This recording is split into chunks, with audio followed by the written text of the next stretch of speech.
नमस्कार विद्यार्थी मित्र.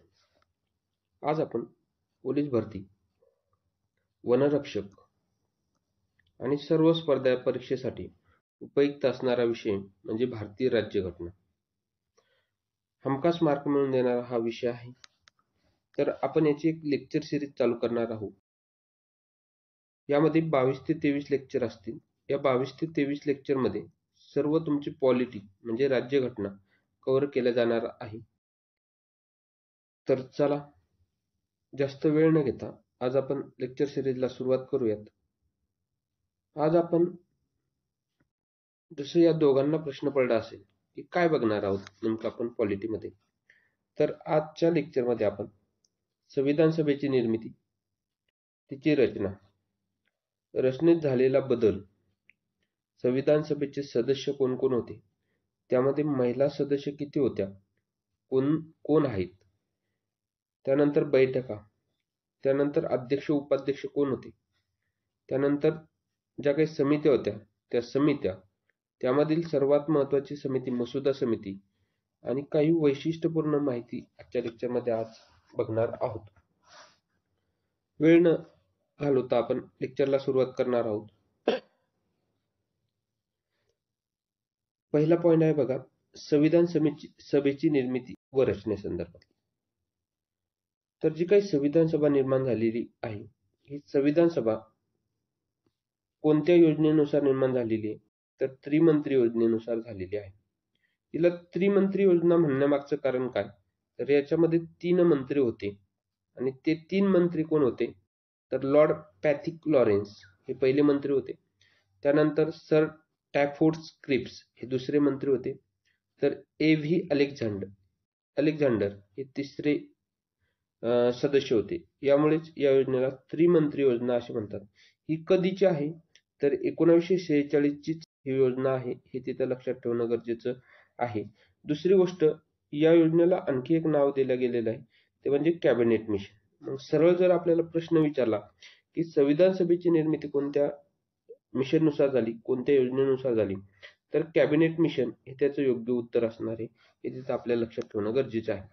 दुसरा प्रश्न, संविधान सभेची निर्मिती केव्हा झाली, तर 1946 ला संविधान सभेची निर्मिती झालेली आहे. ही गोष्ट इथं प्राधान्यक्रमाने लक्षात ठेवायला हरकत नाही. दुसरी गोष्ट, संविधान सभेची जी काही सुरुवातीला सदस्य संख्या होती, शब्द लक्षात ठेवा मित्रांनो, सुरुवातीला ही जी काही सदस्य संख्या होती तर ती होती 389. म्हणजे जो काही अखंड हिंदुस्थान होता, या अखंड हिंदुस्थानाच्या वेळेस संविधान सभा अस्तित्वात आली, कारण भारत आणि पाकिस्तान यांची फाळणी 1947 ला झालेली आणि त्याच्या आधी संविधान सभा जर निर्माण झालेली असेल तर ही अखंड हिंदुस्थानासाठी होती आणि त्यामुळे या संविधान सभेची जी काही सदस्य संख्या होती ती किती होती, तर 389 एवढी होती, हे लक्षात ठेवा. मात्र 18 जुलै 1947 ला भारत आणि पाकिस्तान यांची फाळणी झाली आणि त्यानुसार मग फाळणीनंतरची संविधान सभेची सदस्य संख्या झाली 299. ही सुद्धा सदस्य संख्या लक्षात ठेवा. आता याच्यामध्ये 229 सदस्य कुठले होते, तर प्रांताचे होते, हे लक्षात ठेवा. आणि 70 सदस्य कोणाचे होते, तर संस्थानिकांचे होते, हे सुद्धा आपल्याला इथं लक्षात ठेवणं गरजेचं आहे. आता जी फाळणी झालेली आहे, ही फाळणीनंतर म्हणजे फाळणी झाली तर ही कोणत्या योजनेनुसार झाली, तर माउंटबॅटन योजनेनुसार भारत आणि पाकिस्तान यांची फाळणी झालेली, हे लक्षात ठेवा. किंवा संविधान सभेच्या रचनेत कोणत्या योजनेनुसार बदल झालेला आहे, तर ती योजना आहे माउंटबॅटन योजना, हे तिथं प्राधान्यक्रमाने लक्षात ठेवणं गरजेचं आहे. त्यानंतर दुसरा पॉइंट बघणार आहे आपण, संविधान सभेचे सदस्य कोण कोण होते. आता सुरुवातीला किती बघितले आपण, 389 सदस्य बघितले, त्यानंतर किती झाले, तर 299 सदस्य झालेले, हे इथं लक्षात ठेवा. आता यामध्ये हिंदुस्थानातील त्यावेळेचे सर्वात महत्त्वाचे 2 व्यक्ती या संविधान सभेचे सदस्य नव्हते. त्यामध्ये पहिलं नाव प्राधान्यक्रमाने घ्यावं लागेल आपल्याला महात्मा गांधी यांचं, आणि दुसरं नाव घ्यावं लागेल बॅरिस्टर जिन्ना यांचं. म्हणजे हे 2 व्यक्ती वगळता तत्कालीन भारतातील सर्व महत्त्वाचे व्यक्ती संविधान सभेचे सदस्य होते. मात्र हे दोघं संविधान सभेचे काय नव्हते तर सदस्य नव्हते, हे तिथं लक्षात ठेवणं गरजेचं आहे. आता संविधान सभेमध्ये काही महिला सदस्य सुद्धा होत्या. त्यामध्ये महिला सदस्य किती होत्या असा प्रश्न पडला तर त्याचं उत्तर काय असणार आहे? 15 महिला सदस्य होत्या, हे तिथं लक्षात ठेवणं गरजेचं आहे. आणि पुरुष सदस्य किती असतील मग? तर 284 पुरुष सदस्य असतील, हे सुद्धा लक्षात ठेवणं गरजेचं आहे. आता या 15च्या 15 महिला लक्षात ठेवायच्या का? तर नाही. याच्यामधील काही महत्त्वाच्या महिला आपल्याला लक्षात ठेवणं गरजेचं आहे. त्यामध्ये पहिली महिला राजकुमारी अमृता कौर. पहिली महिला कोण आहे? तर राजकुमारी अमृता कौर. त्यानंतर दुर्गाबाई देशमुख ह्या दुसऱ्या महिला आहेत. तिसरी महिला कोण आहे? तर विजयालक्ष्मी पंडित. चौथी महिला कोण आहे? तर सरोजिनी नायडू. आणि पाचवी महिला कोण आहे? तर सुचिता कृपलानी. म्हणजे 15 पैकी आपल्याला ह्या 5 महिला खूप IMP आहेत, हे आपल्याला इथं लक्षात ठेवणं गरजेचं आहे. आता या प्रत्येक महिलांचं काहीतरी विशेष आहे, हे आपण हे पूर्ण पेज झाल्यानंतर बघणार आहोत. तत्पूर्वी जे काही संविधान सभेचे सदस्य आले होते, याच्यामध्ये सर्वात जास्त सदस्य कोणत्या प्रांतातून आले होते? तर संयुक्त प्रांतातून आले होते, ही सुद्धा गोष्ट इथं लक्षात ठेवा. 55 सदस्य होते. आणि त्यानंतर सर्वात IMP पॉईंट लक्षात ठेवायचा आहे की एक अँग्लो इंडियन सदस्य होते आणि त्या सदस्याचं नाव आपल्याला माहित असणं गरजेचं आहे. तर फ्रँक अँथोनी किंवा अँथनी हे त्या सदस्याचं नाव आहे, जे की अँग्लो इंडियन सदस्य होते, हे तिथं लक्षात ठेवा. आता ज्या काही आपण 5 महिला बघितल्या, त्या 5 महिलांमध्ये सर्वप्रथम आपण बघणार आहोत राजकुमारी अमृता कौर.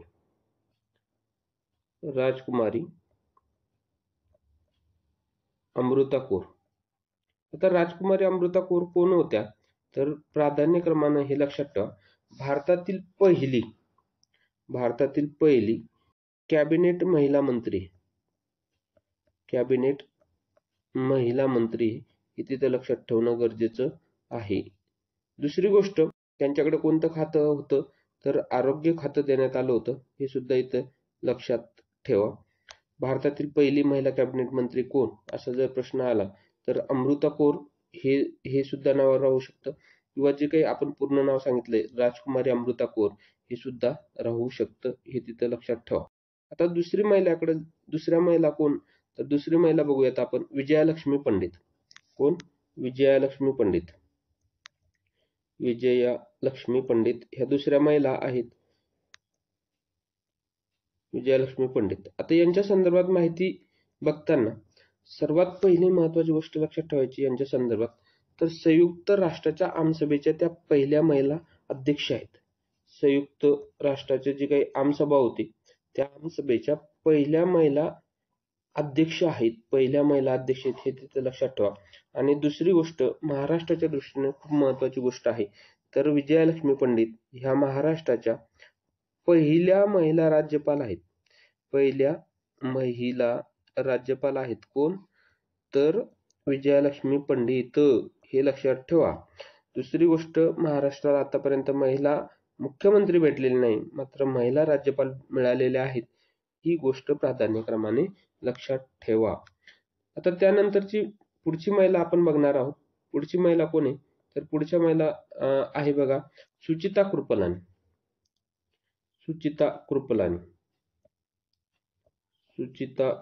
कृपलानी. तर या महिला संदर्भात काय लक्षात ठेवणं गरजेचं आहे? तर देशातील पहिल्या महिला मुख्यमंत्री आहेत. हे तिथं लक्षात ठेवा. देशातील पहिल्या महिला मुख्यमंत्री आहेत. या कोणत्या राज्याच्या होत्या? तर उत्तर प्रदेश याच राज्याच्या, म्हणजे UP किंवा उत्तर प्रदेशच्या त्या पहिल्या महिला मुख्यमंत्री आहेत, हे सुद्धा तिथं लक्षात ठेवणं गरजेचं आहे. त्यानंतरच्या महिला आहेत बघा, सरोजिनी नायडू.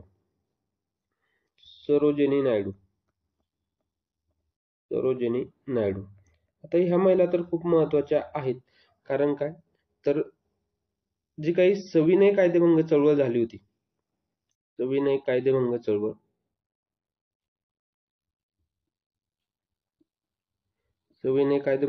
1930 ची जी झाली होती, या अंतर्गत धारासना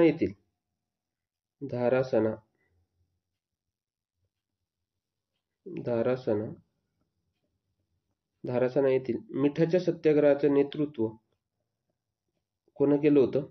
तर सरोजिनी नायडू यांनी केलं होतं. हे तिथं आपल्या लक्षात ठेवणं गरजेचं आहे. दुसरी गोष्ट, महाराष्ट्रातील पहिल्या महिला राज्यपाल आहेत. महाराष्ट्रातील फर्स्ट महिला राज्यपाल आहेत. कोण? सरोजिनी नायडू. कोणत्या राज्याच्या होत्या? तर उत्तर प्रदेशच्याच होत्या. हे सुद्धा तिथं लक्षात ठेवायला काही हरकत नाही. म्हणजे बघा, आपण कोण कोण बघितलं? पहिल्या महिला बघितल्यात. याच्यामध्ये राजकुमारी अमृता कौर बघितल्यात.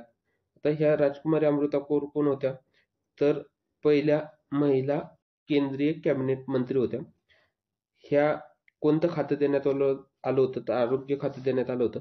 त्यानंतर विजयालक्ष्मी पंडित ह्या काय होत्या? तर संयुक्त राष्ट्राच्या आमसभेच्या पहिल्या महिला अध्यक्ष होत्या. त्यानंतर महाराष्ट्राच्या पहिल्या महिला राज्यपाल होत्या. हे तिथं लक्षात ठेवा. त्यानंतर सरोजिनी नायडू यांनी धारासाना येथील मिठाच्या सत्याग्रहावेळी महिलांचं नेतृत्व केलं होतं. हे सुद्धा लक्षात ठेवा. त्यानंतर देशातील पहिल्या महिला राज्यपाल आहेत. हे सुद्धा लक्षात ठेवा. त्यानंतर सुचिता कृपलानी ह्या देशातील पहिल्या महिला मुख्यमंत्री आहेत आणि सरोजिनी नायडू ह्या राज्यपाल होत्या. सुचिता कृपलानी ह्या मुख्यमंत्री होत्या, पहिल्या होत्या. आणि कोणत्या राज्याच्या? तर उत्तर प्रदेशच्या. कोणत्या राज्याच्या होत्या? तर उत्तर प्रदेशच्या होत्या. हे तिथं लक्षात ठेवणं आपल्याला गरजेचं आहे. त्यानंतर बघा, समोरचा पॉईंट बघणार आहेत आपण, अध्यक्ष आणि उपाध्यक्ष.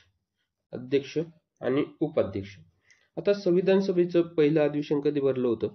तर 9 डिसेंबर 1946 ला भरलं होतं.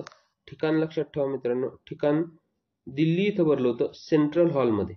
कुठं भरलं होतं? दिल्ली या ठिकाणी सेंट्रल हॉलमध्ये भरलं होतं. हे तिथं लक्षात ठेवणं गरजेचं आहे. आता संविधान सभेचे एकूण किती अधिवेशनं झाले? तर 11 अधिवेशनं झालेले. हे सुद्धा तिथं लक्षात ठेवा. आणि शेवटचं अधिवेशन कधी झालेले? तर 14 नोव्हेंबर ते 26 नोव्हेंबर 1949 ला झालेले. हे तिथं लक्षात ठेवणं गरजेचं आहे. आता ज्यावेळेस पहिलं अधिवेशन भरलं असेल त्यावेळेस सर्वजण एकत्र आले होते आणि मग या अधिवेशनामध्ये अध्यक्षपद कोणाला द्यायचं याच्यासाठी निवडणुका घेणं गरजेचं होतं किंवा ठरवणं गरजेचं होतं. आणि तत्पूर्वी मग हंगामी अध्यक्ष निवडले गेले आणि मग हंगामी अध्यक्ष म्हणून कोणी कार्य केलेले? तर सच्चिदानंद सिन्हा. कोणी कार्य केलेले? तर सच्चिदानंद सिन्हा यांनी कार्य केलेले. या फोटोमध्ये बघा, तुम्हाला सच्चिदानंद सिन्हा दिसत आहेत. तर हा त्यांचा फोटो आहे. हे हंगामी अध्यक्ष होते. त्यानंतर कायमस्वरूपी अध्यक्ष म्हणून कोणाची निवड करण्यात आलेली आहे? तर डॉक्टर राजेंद्र प्रसाद यांची निवड करण्यात आलेली आहे. हा इकडे त्यांचा फोटो आहे. डॉक्टर राजेंद्र प्रसाद हे भारताचे पहिले राष्ट्रपती आहेत. हे सुद्धा आपल्याला इथं लक्षात ठेवणं गरजेचं आहे. त्यानंतर उपाध्यक्ष कोण होतं? तर हरेंद्र कुमार मुखर्जी. कोण होतं? हरेंद्र कुमार मुखर्जी किंवा एस.सी. मुखर्जी हे उपाध्यक्ष होते भारतीय संविधान सभेचे. हे सुद्धा लक्षात ठेवा. आणि हे एक नाव लक्षात ठेवा की भारतीय घटनेचे किंवा घटना समितीचे सल्लागार म्हणून कोण कार्य केलेले? तर बी.एन. राव यांनी कार्य केलेले. घटना समितीचे सल्लागार येऊ शकते, विधिविषयक सल्लागार येऊ शकते, त्याच्यानंतर संवैधानिक सल्लागार सुद्धा येऊ शकते. म्हणजे वेगवेगळे शब्द येऊ शकतात. तर सगळे शब्द लक्षात ठेवायचे आहेत. संवैधानिक सल्लागार, वैधानिक सल्लागार, संवैधानिक सल्लागार, विधी सल्लागार म्हणून कोण कार्य केलेले? बी.एन. राव यांनी कार्य केलेलं आहे. हे तिथं लक्षात ठेवणं गरजेचं आहे. आता चेक करा, शेवटचं अधिवेशन भरलं होतं 14 नोव्हेंबर ते 26 नोव्हेंबर. 26 नोव्हेंबर हा दिवस आपल्यासाठी महत्वाचा आहे. कारण या दिवशी आपण काय केलेले? भारतीय राज्यघटना काय केलेली? स्वीकृत केलेली. काय केली? स्वीकृत. कारण शेवटचा दिवस होता आणि त्या दिवशी मग आपण काय केलं? भारतीय राज्यघटना स्वीकृत केली. ही गोष्ट पण इथं लक्षात ठेवायला काही हरकत नाही. चला पुढच्या पॉईंटकडे जाऊयात आपण. समित्या. आता भारतीय संविधान सभेच्या एकूण किती समित्या होत्या? तर हा पॉईंट सुद्धा लक्षात ठेवा. 22 समित्या होत्या. किती? 22 समित्या. म्हणजे वेगवेगळ्या समितीकडे वेगवेगळं कार्य दिलेलं होतं. त्याच्यासाठी ह्या 22 समित्या निर्माण करण्यात आलेल्या होत्या. त्यामधील काही महत्त्वाच्या समित्या आपण बघणार आहेत. त्यांचे अध्यक्ष बघूयात. वित्त आणि स्टाफ विषयक समिती असून तिचे अध्यक्ष कोण होते? तर डॉक्टर राजेंद्र प्रसाद होते. आणि ही महत्त्वाची समिती होती. म्हणजे वित्त आणि स्टाफ म्हणजे कार्यकारी विषयक समिती असेल तर तिचे अध्यक्ष डॉक्टर राजेंद्र प्रसाद होते. सुकाणू समितीचे अध्यक्ष कोण आहेत? तर KM मुन्शी हे आहेत, हे तिथे लक्षात ठेवा. त्यानंतर प्रांतिक घटना समिती तयार करण्याची जबाबदारी कोणाकडे दिली होती, तर सरदार वल्लभभाई पटेल यांच्याकडे दिलेली होती. हे सुद्धा लक्षात ठेवणं गरजेचं आहे. आता सरदार ही पदवी सरदार वल्लभभाई पटेल यांना कोणी दिली असं जर विचारलं तर बारडोली येथील जो काही सत्याग्रह झाला होता, या बारडोली येथील सत्याग्रहामध्ये बारडोली या गावातील लोकांनी सरदार वल्लभभाई पटेल यांना सरदार ही पदवी दिलेली, हे सुद्धा इथं लक्षात ठेवणं गरजेचं आहे. चला, आता ज्या काही समित्या आहेत, 22 समित्या आहेत, त्याच्यामधील सर्वात महत्वाची समिती कोणती असेल मुलांना, तर मसुदा समिती. कोणती समिती? मसुदा समिती. आपल्या स्थापनेची तारीख विचारलेली आहे मित्रांनो, त्याच्यामुळे ही स्थापनेची तारीख लक्षात ठेवा. 29 ऑगस्ट 1947 रोजी स्थापना झालेली आहे. किती सदस्यीय समिती होती, तर 7 सदस्यीय समिती होती. म्हणजे जर बघितलं आपण तर याच्यामध्ये 1+6 म्हणजे एक अध्यक्ष आणि इतर सदस्य अशी 7 सदस्यीय समिती होती, हे सुद्धा तिथे लक्षात ठेवा. आणि सर्वात महत्वाचा क्वेश्चन आपल्याला बऱ्याच वेळेस विचारलेला क्वेश्चन आहे की मसुदा समितीचे अध्यक्ष कोण होते, तर डॉक्टर बाबासाहेब आंबेडकर. कोण? डॉक्टर बाबासाहेब आंबेडकर हे मसुदा समितीचे अध्यक्ष होते. आणि या समितीची जबाबदारी काय होती, तर घटनेचा मसुदा तयार करणे. म्हणजे एक प्रकारचं स्ट्रक्चर किंवा एक प्रकारचा सापळा तयार करण्याचं कार्य कोणत्या समितीने केलेलं असेल, तर तो कोणत्या समितीने केलेला असेल, तर ती आहे मसुदा समिती. डॉक्टर बाबासाहेब आंबेडकरांचा फोटो कोणालाही दाखवायची गरज नाही, पण एक फॉर्मॅलिटी म्हणून इथे डॉक्टर बाबासाहेब आंबेडकर यांचा फोटो दाखवलेला आहे. तर पुढच्या पॉइंट कडे जाऊयात आपण. पुढचा पॉइंट आहे बघा, भारतीय ध्वज. तर सर्वांच्या परिचयाचा आहे, तरी सुद्धा काही गोष्टी आहेत ज्या इथे सांगतो मी. ज्या काही 22 समित्या होत्या, त्या समित्यांमध्ये एक ध्वजविषयक समिती होती. आणि या ध्वजविषयक समितीचे अध्यक्ष कोण होते, तर डॉक्टर राजेंद्र प्रसाद हे होते. हे तर लक्षात ठेवणं गरजेचं आहे. आता भारतीय संविधान भारताचा जो काही ध्वज आहे, हा ध्वजाचं डिझाईन कोणी तयार केलेलं आहे, असं सुद्धा क्वेश्चन येऊ शकते. तर आंध्र प्रदेशचे एक व्यक्ती आहेत, पिंगली व्यंकय्या. यांचं नाव सुद्धा मित्रांनो लक्षात ठेवा. पिंगली व्यंकय्या या सदस्यांनी म्हणजे या व्यक्तीने काय केलेलं आहे, भारतीय ध्वज तयार केलेला आहे. आणि हा ध्वज कधी स्वीकारला आपण, तर 22 जुलै 1947. तारीख मात्र लक्षात ठेवा, 22 जुलै 1947.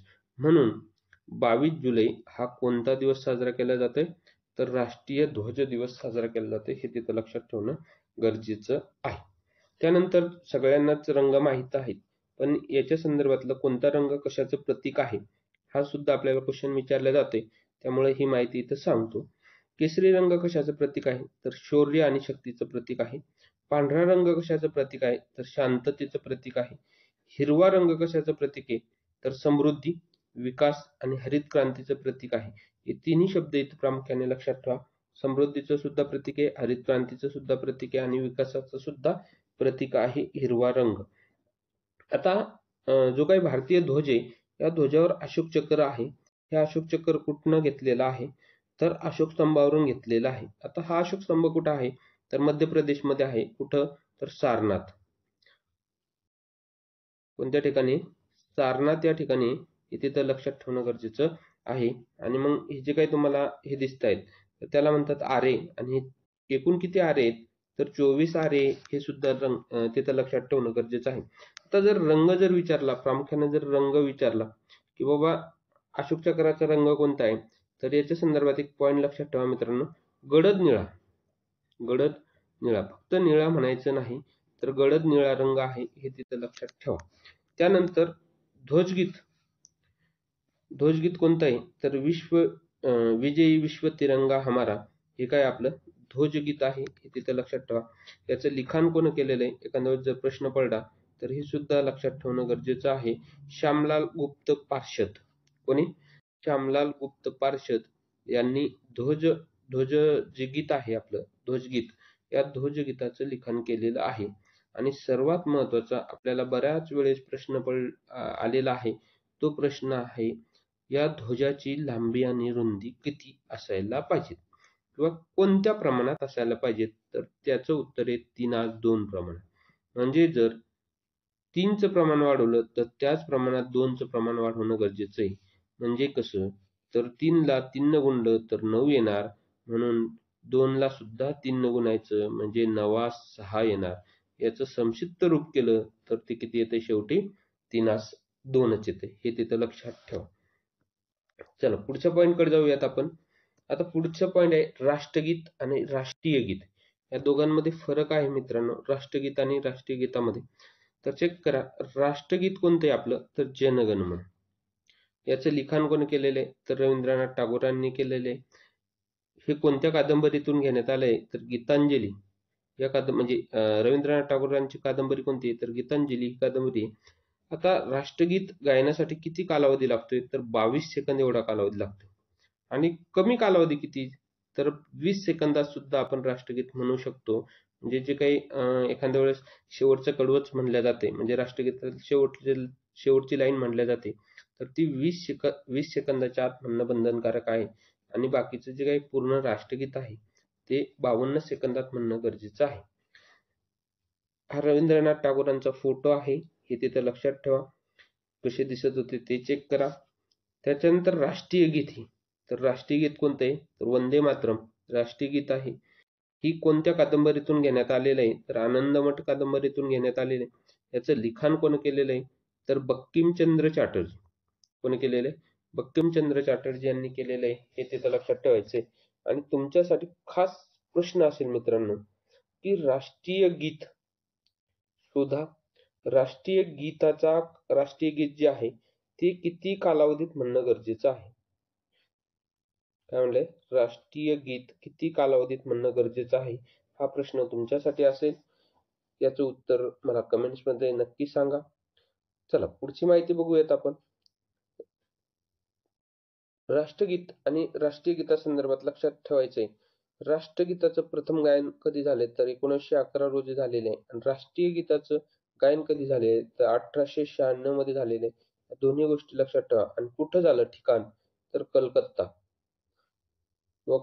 किंवा कोलकाता असं म्हटलं तरी चालेल. कोलकाता इथं अधिवेशन भरलं होतं राष्ट्रीय सभेचं, आणि त्या ठिकाणी हे गायन झालेले आहे, हे तिथं लक्षात ठेवा. आणि राष्ट्रगीत आणि राष्ट्रीय गीताची स्वीकृती कधी केलेली आहे, म्हणजे संविधान सभेने स्वीकृत कधी केलेले आहे, तर 22 जानेवारी 1950 ला. 22 जानेवारी 1950 ला राष्ट्रगीत आणि राष्ट्रीय गीत या दोघांची स्वीकृती केलेली आहे, हे तिथं लक्षात ठेवणं गरजेचं आहे.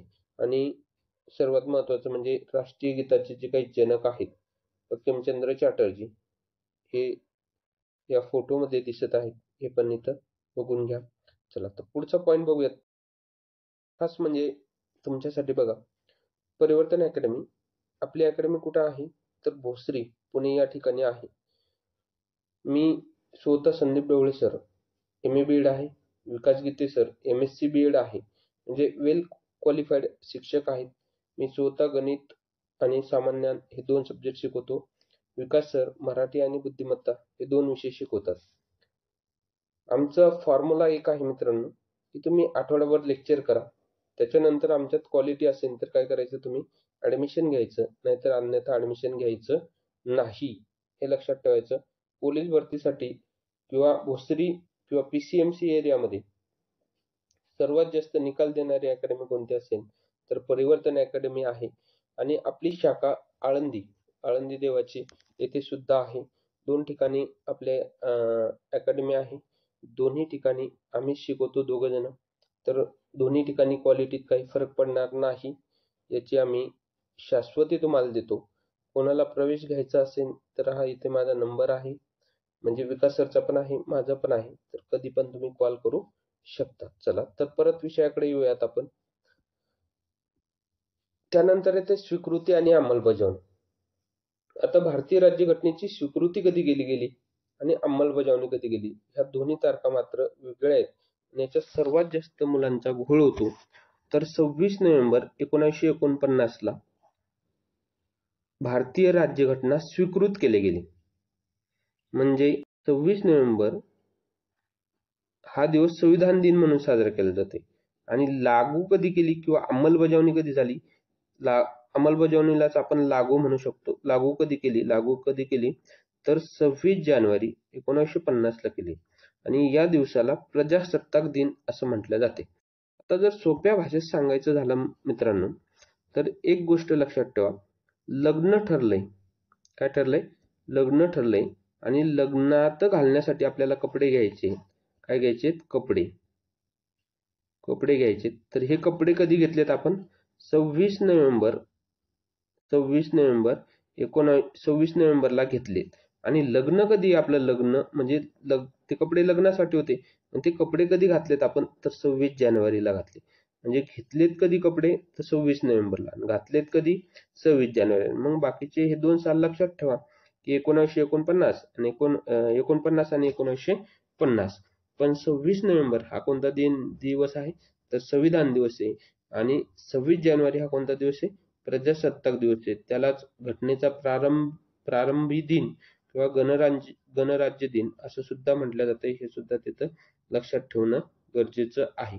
दुसरी गोष्ट, आता ही एक गोष्ट आपल्याला लक्षात ठेवायची आहे की बाबा भारतीय राज्यघटना स्वीकृत तर झाली, याच्यावर किती सदस्यांनी सह्या केलेल्या आहेत? तर 284 सदस्यांनी सह्या केलेल्या. किती सदस्यांनी?